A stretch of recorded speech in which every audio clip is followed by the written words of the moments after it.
প্রাথমিক প্রধান শিক্ষক, সহকারী শিক্ষক, শিক্ষক নিবন্ধন, ব্যাংক, বিসিএস, বিশ্ববিদ্যালয় ভর্তিসহ সকল প্রতিযোগিতামূলক নিয়োগ পরীক্ষার জন্য বিসিএসে বিগত সালে আসা প্রশ্ন থেকে বাছাই করা গুরুত্বপূর্ণ প্রশ্ন সমাধানের প্রথম পর্বে আপনাদের স্বাগতম।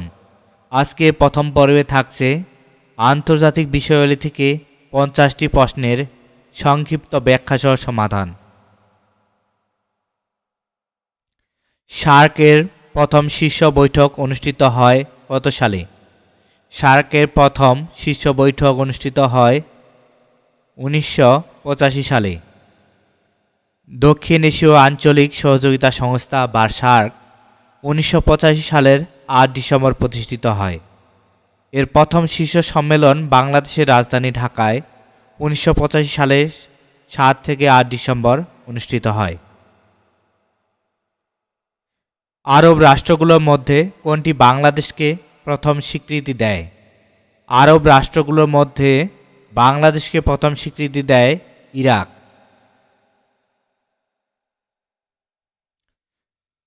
আরব দেশগুলোর মধ্যে ইরাক সর্বপ্রথম 1972 সালের 8 জুলাই বাংলাদেশকে স্বাধীন রাষ্ট্র হিসেবে স্বীকৃতি প্রদান করে।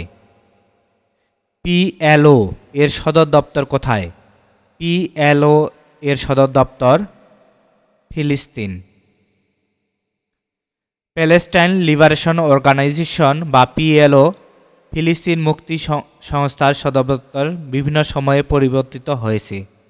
অসলো চুক্তির পর 1994 সাল থেকে এর সদর দপ্তর ফিলিস্তিনের রামাল্লা শহরে অবস্থিত।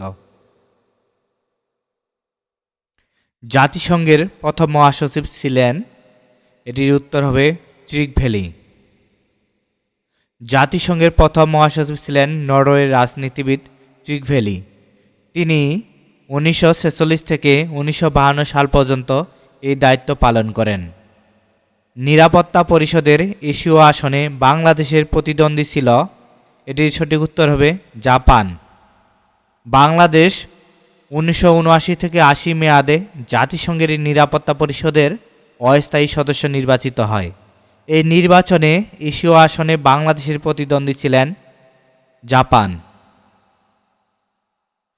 সাধারণ পরিষদের নিয়মিত অধিবেশন শুরু হয়, এটির উত্তর হবে সেপ্টেম্বর মাসের 3য় মঙ্গলবার।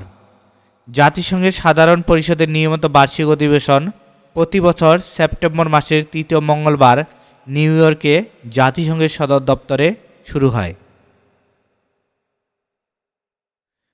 ইসলামী সম্মেলন সংস্থার সচিবালয় অবস্থিত, এটির সঠিক উত্তর হবে জেদ্দা। ইসলামী সহযোগিতা সংস্থা বা OIC Organisation of Islamic Cooperation এর স্থায়ী সচিবালয় সৌদি আরবের জেদ্দা শহরে অবস্থিত। যে দেশ এসডিআই প্রতিরক্ষা কর্মসূচি গ্রহণ করেছে, এটির সঠিক উত্তর হবে যুক্তরাষ্ট্র। এসডিআই স্ট্র্যাটেজিক ডিফেন্স ইনিশিয়েটিভ ছিল যুক্তরাষ্ট্রের একটি প্রস্তাবিত ক্ষেপণাস্ত্র প্রতিরক্ষা ব্যবস্থা।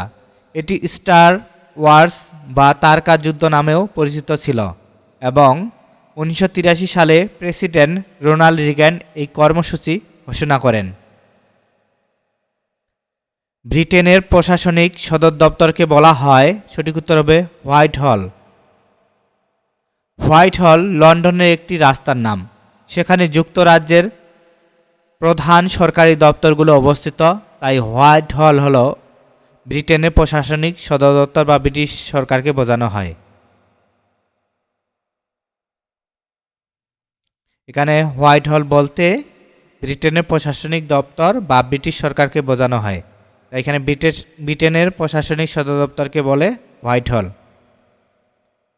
কঙ্গোকে বিদেশি শাসন থেকে মুক্ত করার লড়াইয়ে চিরস্থায়ী নাম, এটির সঠিক উত্তর হবে পেট্রিক লুমুম্বা। পেট্রিক লুমুম্বা ছিলেন কঙ্গোর স্বাধীনতা আন্দোলনের অবিসংবাদিত নেতা এবং দেশটির প্রথম গণতান্ত্রিকভাবে নির্বাচিত প্রধানমন্ত্রী, তাই এটি সঠিক উত্তর হবে পেট্রিক লুমুম্বা।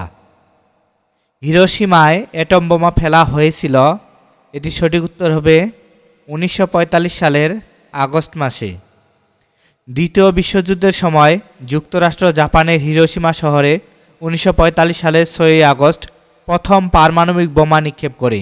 এর 3 দিন পর অর্থাৎ 9 আগস্ট নাগাসাকি শহরে দ্বিতীয় বোমাটি ফেলা হয়। IMF এর সদর দপ্তর কোথায়? এটি সঠিক উত্তর হবে ওয়াশিংটন। আন্তর্জাতিক মুদ্রা তহবিল বা IMF ইন্টারন্যাশনাল মনিটারি ফান্ড এর সদর দপ্তর যুক্তরাষ্ট্রের রাজধানী ওয়াশিংটন ডিসিতে অবস্থিত। নিকারাগুয়ায় যে বিদ্রোহীদের যুক্তরাষ্ট্র সমর্থন করে তার নাম, এটি সঠিক উত্তর হবে কন্ট্রা। 1980 এর দশকে নিকারাগুয়ার বামপন্থী সান্ডিনিস্তা সরকারের বিরুদ্ধে যুদ্ধরত ডানপন্থী বিদ্রোহী গোষ্ঠীগুলোকে কন্ট্রা বলা হতো। যুক্তরাষ্ট্র এই কন্ট্রা বিদ্রোহীদের সমর্থন ও অর্থায়ন করত। বেবিলনের ঝুলন্ত উদ্যান কোন দেশে অবস্থিত? এটি সঠিক উত্তর হবে ইরাক। বেবিলনের ঝুলন্ত উদ্যান প্রাচীন বিশ্বের সপ্তাশ্চর্যের একটি। এটি প্রাচীন বেবিলন শহরে নির্মিত হয়েছিল বলে ধারণা করা হয়, যার অবস্থান ছিল বর্তমান ইরাকের অন্তর্গত। ইতিহাস বিখ্যাত ট্রয় নগরী কোথায়? এটি সঠিক উত্তর হবে তুরস্ক। হোমারের ইলিয়াড ও ওডিসি মহাকাব্যে বর্ণিত কিংবদন্তীয় ট্রয় নগরীর প্রত্নতাত্ত্বিক নিদর্শন আধুনিক তুরস্কের উত্তর পশ্চিম আনাতোলিয়া অঞ্চলে আবিষ্কৃত হয়েছে। তাই ইতিহাস বিখ্যাত ট্রয় নগরী ধরা হয় তুরস্কে।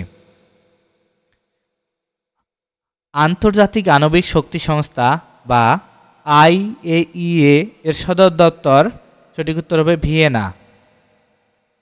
আন্তর্জাতিক পরমাণু শক্তি সংস্থা ইন্টারন্যাশনাল অ্যাটমিক এনার্জি এজেন্সি বা IAEA জাতিসংঘের একটি স্বায়ত্তশাসিত সংস্থা, যার সদর দপ্তর অস্ট্রিয়ার রাজধানী ভিয়েনায় অবস্থিত।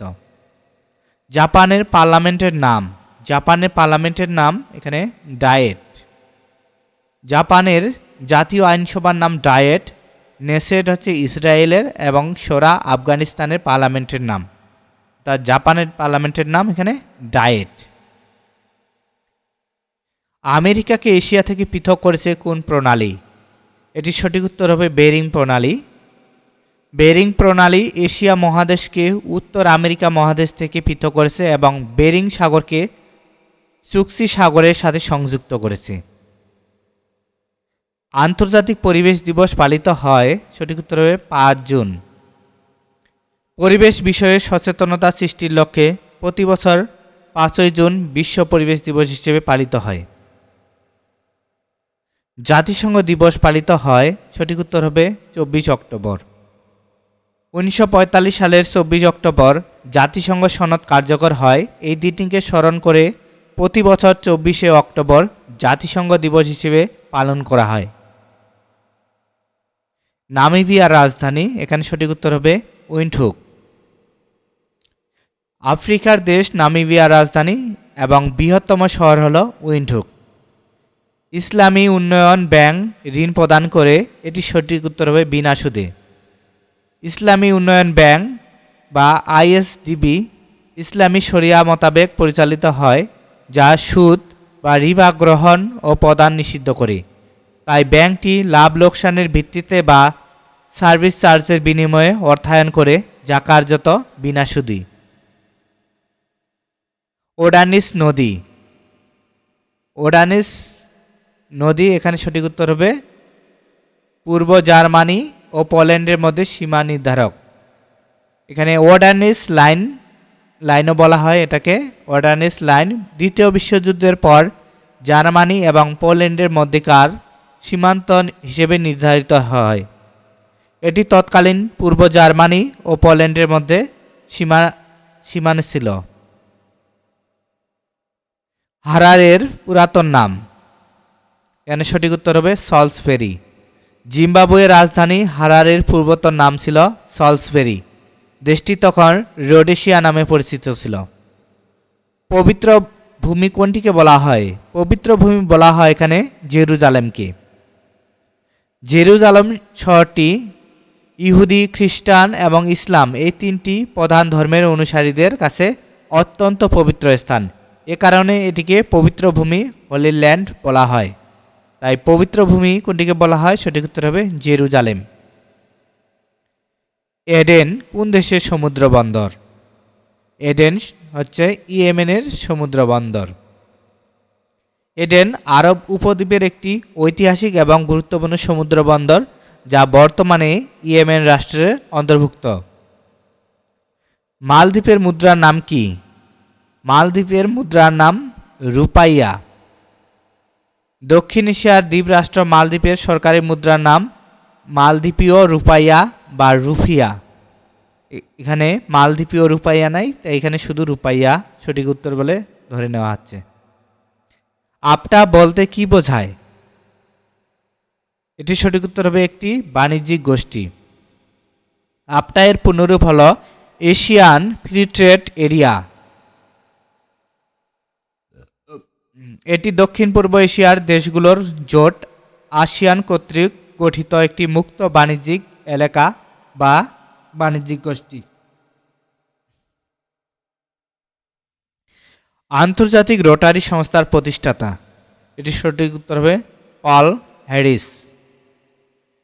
রোটারি ইন্টারন্যাশনাল নামক আন্তর্জাতিক সেবা সংস্থাটির প্রতিষ্ঠাতা হলেন মার্কিন আইনজীবী পল পার্সি হ্যারিস। তিনি 1905 সালে এটি প্রতিষ্ঠা করেন। জাপান পার্ল হারবার আক্রমণ করে, এটি সঠিক উত্তর হবে 7 ডিসেম্বর 1941। 1941 সালে 7 ডিসেম্বর জাপান যুক্তরাষ্ট্রের হাওয়াই দ্বীপপুঞ্জে অবস্থিত নৌঘাঁটি পার্ল হারবারে অতর্কিত আক্রমণ চালায়। এই ঘটনার জের ধরে যুক্তরাষ্ট্র দ্বিতীয় বিশ্বযুদ্ধে সরাসরি অংশগ্রহণ করে। সাতিল আরবকে কেন্দ্র করে ইরাক ও ইরানের মধ্যে স্বাক্ষরিত চুক্তির নাম সঠিক উত্তর হবে আলজিয়ার্স চুক্তি। সাতিল আরব জলপথের সীমানা নিয়ে বিরোধ নিষ্পত্তির জন্য 1975 সালে ইরাক ও ইরানের মধ্যে আলজেরিয়ার মধ্যস্থতায় আলজিয়ার্স চুক্তি স্বাক্ষরিত হয়।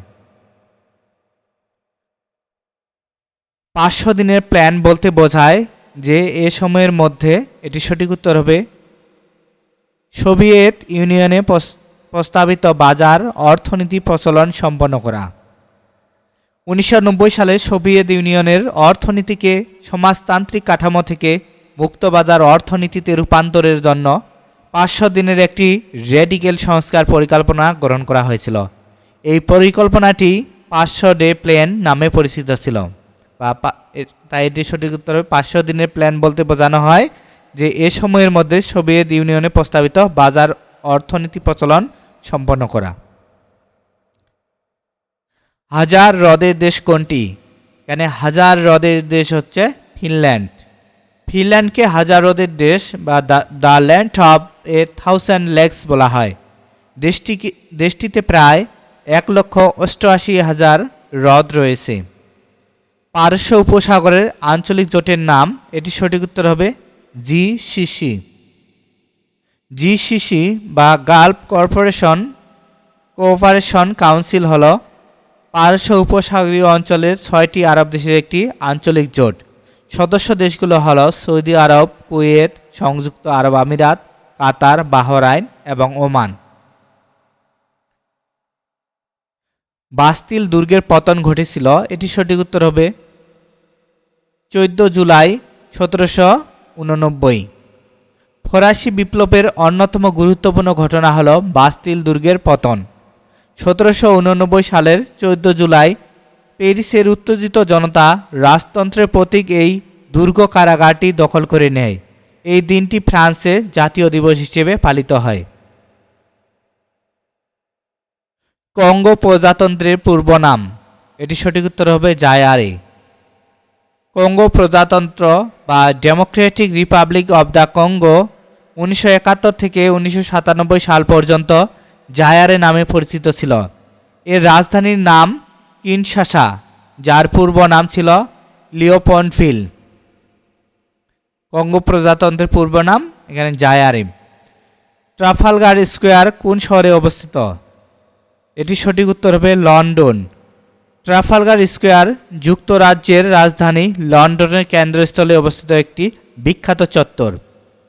1805 সালের ট্রাফালগার যুদ্ধের বিজয়কে স্মরণীয় করে রাখতে এর নামকরণ করা হয়। মিশর সুয়েজ খাল জাতীয়করণ করেছিল 1956 সালে। মিশরের তৎকালীন রাষ্ট্রপতি জামাল আবদেল নাসের 1956 সালের 26 জুলাই সুয়েজ খালকে জাতীয়করণ করেন। এর ফলে সুয়েজ সংকট তৈরি হয়, যা মিশর এবং ইঙ্গো ফরাসি ইসরায়েলি জোটের মধ্যে যুদ্ধের কারণ হয়েছিল। সবচেয়ে বেশি চাল রপ্তানিকারক দেশ, এখানে সঠিক উত্তর হচ্ছে ভারত। সাম্প্রতিক বছরগুলোতে ভারত বিশ্বের বৃহত্তম চাল রপ্তানিকারক দেশ হিসেবে তার অবস্থান ধরে রেখেছে। এরপরের অবস্থানে থাইল্যান্ড ও ভিয়েতনাম রয়েছে। 1990 সালের কোন তারিখে পূর্ব ও পশ্চিম জার্মানি পুনরায় একটি রাষ্ট্র গঠন করে? এটি সঠিক উত্তর হবে 3 অক্টোবর মাঝরাতে।